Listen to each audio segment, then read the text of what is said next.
Assalamualaikum warahmatullahi wabarakatuh. Oke, pada video ini kita akan membahas uji statistik, yaitu adalah Kruskal-Wallis ya, Wallis. Oke, uji ini adalah uji alternatif apabila uji one way ANOVA tidak memenuhi syarat. Syarat utamanya adalah normalitas data. Jadi, jika data penelitian yang sudah berhasil kita kumpulkan dan ternyata berdistribusi tidak normal, maka uji one way ANOVA tidak boleh kita gunakan. Oke, jadi uji yang kita pakai adalah uji alternatifnya, yaitu Kruskal-Wallis. Oke, jadi uji ini sama seperti one way ANOVA, adalah uji hipotesis komparatif lebih dari dua kelompok, hanya saja berdistribusi tidak normal. Jadi kita membandingkan di antara lebih dari dua kelompok, bisa 3, bisa 4 atau lebih begitu ya. Jadi banyak kelompok. Dan jika hanya 2, maka kita menggunakan uji Mann-Whitney kalau distribusi datanya tidak normal begitu ya. Oke.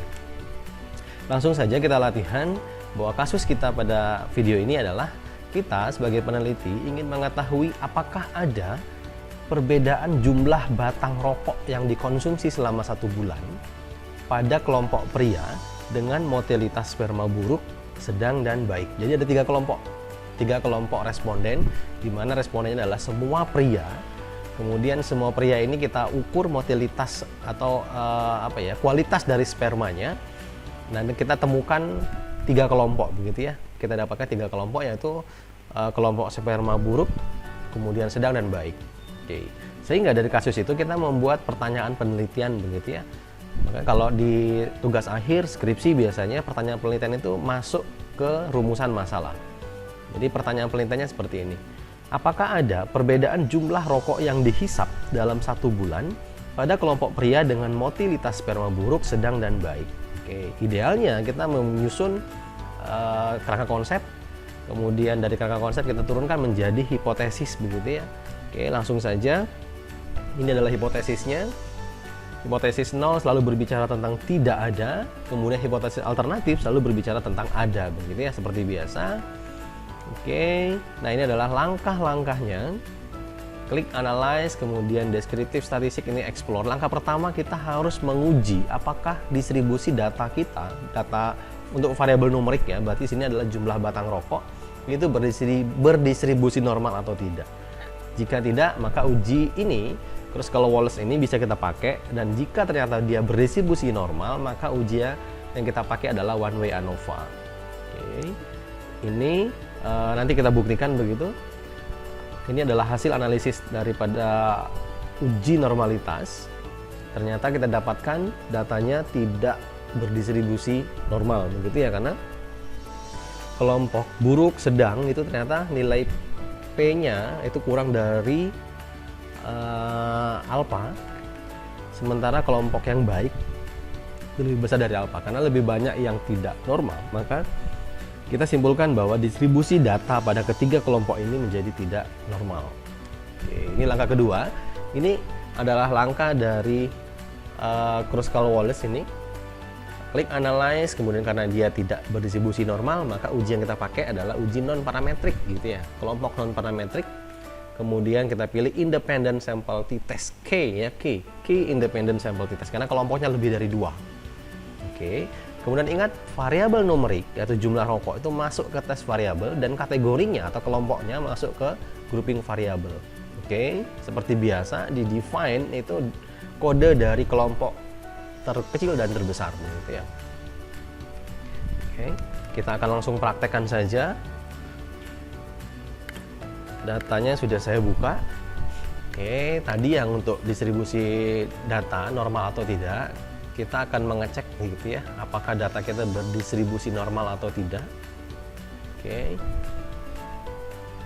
Caranya klik analyze, kemudian deskriptif statistik, kemudian pilih explore.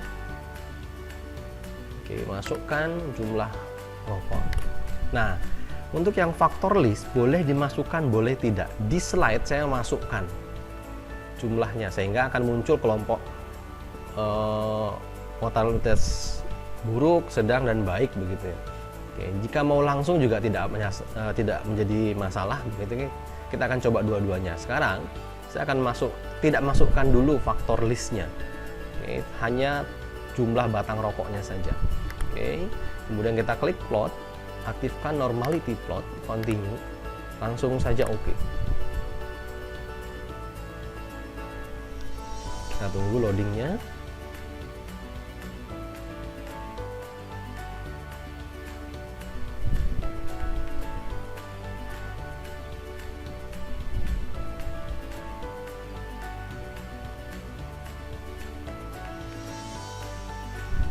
Oke, lama sekali loadingnya. Nah, ini kalau seandainya kita melakukan tes normality untuk ketiga kelompok tadi dalam satu gitu ya, satu kesatuan, nilainya adalah nilai signifikansinya adalah 0,000. Berarti distribusi data jumlah rokok ini tidak normal.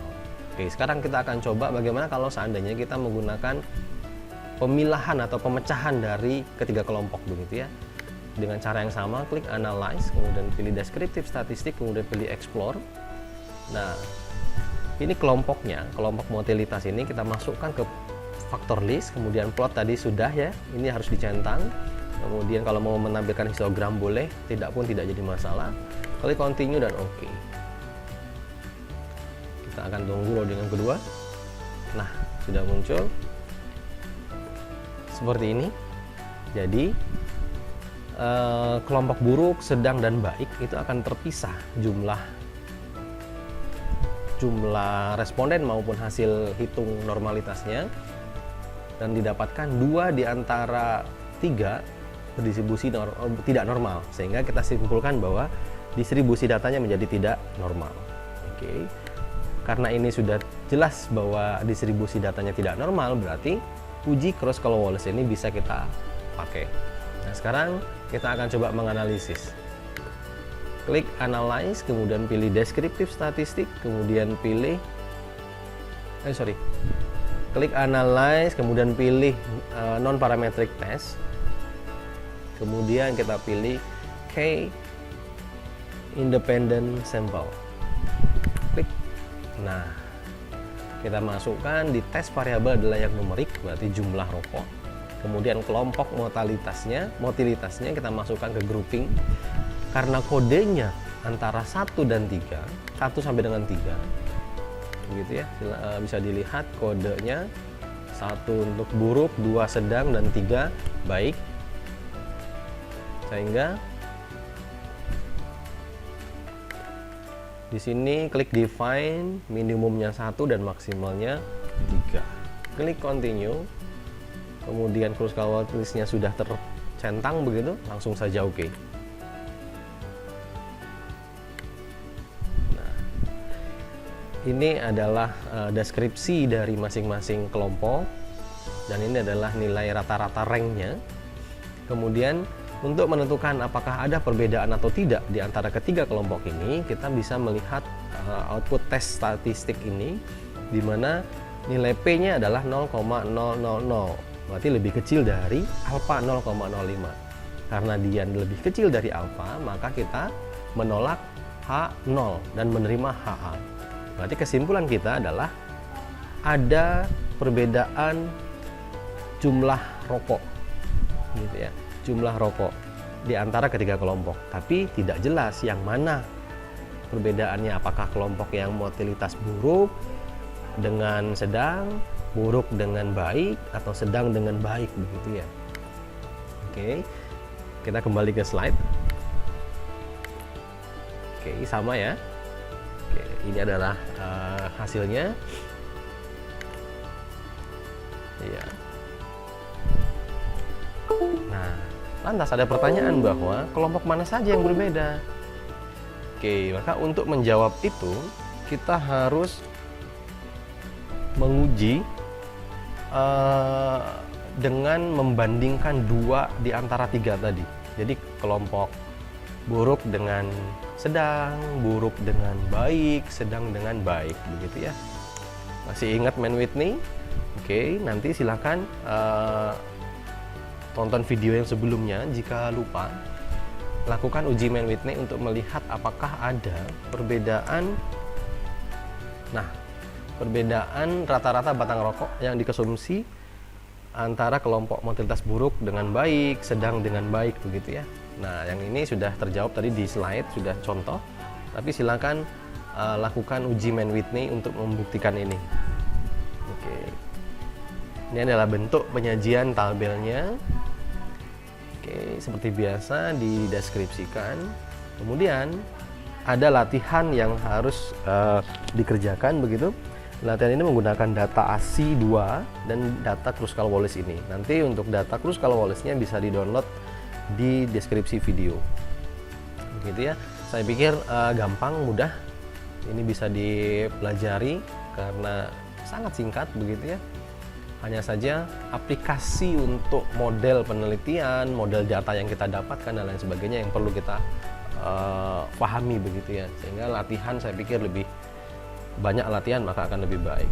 Oke, demikian video kita kali ini. Terima kasih atas perhatiannya. Semoga dapat memahami dengan mudah begitu deskripsi dari video ini atau penjelasan dari video ini.